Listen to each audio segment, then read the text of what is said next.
여러분 안녕하세요. 반갑습니다. 공자면접입니다. 오늘은 많은 지원자분들께서 자소서 쓰실 때 가장 어려워하시는 부분 중에 하나인 경험 경력 기술서에 대해서 말씀을 드려보도록 하겠습니다.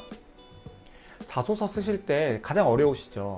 아니, 내가 500자, 600자, 700자 되는 자소서 쓰기도 힘든데 어떻게 1000자 넘는 경험 경력 기술서를 쓰라는 건지 도저히 감을 못 잡으시는 분들이 많으실 겁니다. 공자 면접은 여러분들한테 경험 경력 기술서 개조식으로 작성하셔라 라고 추천을 드리고 싶은데요. 개조식으로 쓰셔도 괜찮은 이유는 경험 경력 기술서가 평가 항목에 들어가지 않는 경우가 많기 때문입니다. 왜 많지 않지? 경험 경력 기술서 당연히 평가 항목에 들어가는 거 아니야 라고 생각하실 수도 있는데요. 물론 이는 기관마다 평가 요소가 다를 수 있기 때문에 여러분들이 지원하시는 기관에서 평가 항목에 들어갈 수도 있지만 보통의 경우 들어가지 않는다 라고 말씀을 드리는 이유는, 만약에 경험 경력 기술서가 평가 항목에 들어간다면 이미 서류 전형에서 경험사항, 경력사항에 대해서 평가가 한번 들어갈 텐데, 경험 경력 기술서 한 번 더 평가를 하면 경력이 없으신 분들이 그 채용을 붙으시기가 상당히 힘드시겠죠. 그래서 일부 기관, 일부 직무 혹은 경력직 채용에서만 경력 경험 기술서가 평가 항목에 들어가신다라고 생각하셔도 될 것 같습니다. 그런 기관들은 보통 경험 경력 기술서를 500자에서 600자만 써주세요, 혹은 2문항, 3문항 이상으로 나눠서 여러분들의 경험을 하나하나 잘게 쪼개서 써주세요 라고 요청하는 경우가 많습니다. 보통 여러분들이 쓰시는 1000자 이상의 한 문항으로 경험 경력 기술서 작성해주세요 라고 하는 곳은 참고용으로만 들어가는 경우가 많으니 개조식으로 쓰시는 게 훨씬 더 깔끔합니다. 그러면 개조식으로 경험 경력 기술서 어떻게 써야 되느냐? 저는 6가지를 말씀을 드리는데요. 첫 번째는 여러분들이 일하신 기관명을 써주시면 됩니다. 근데 여기서 공자면접님, 요새는 블라인드 채용이기 때문에 기관명 쓰면 안 되지 않나요? 라고 하시는 분들 계실 텐데요.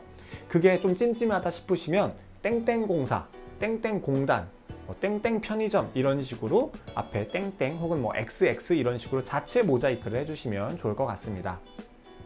두 번째 넣으셔야 되는 건 여러분들이 일하시는 기간입니다. 기간. 2020년도 1월 1일부터 해서 2021년도 1월 1일까지 일을 했다, 이런 식으로 기간을 써주시면 좋을 것 같아요. 다음 세 번째는 여러분들의 직책입니다. 계약직으로 근무를 하신 분도 계실 것이고, 또한 아르바이트 혹은 파견직 혹은 산학협력 인턴, 다양한 직책으로 여러분들이 일을 하실 텐데요. 어떤 직책을 여러분들이 맡으셨냐에 따라서 그 경력의 질이 달라질 수 있기 때문에 직책을 꼭 써주셔야 좋습니다. 네 번째는 어떻게 보면 가장 중요하다고 할 수 있는 여러분들이 하신 업무에 대해서 쓰시는 겁니다.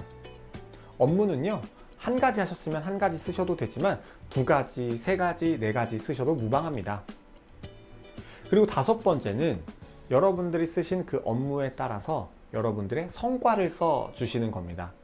예를 들어서 여러분들이 고객 응대를 하셨다. 그러면 고객 응대를 1년 동안 혹은 하루에 혹은 일주일 동안 몇 명의 고객을 응대하셨고, 그에 따라서 고객 만족도가 몇 점이었는지 혹은 매출을 몇 % 올렸는지, 이런 성과를 같이 써주시면 좋겠죠.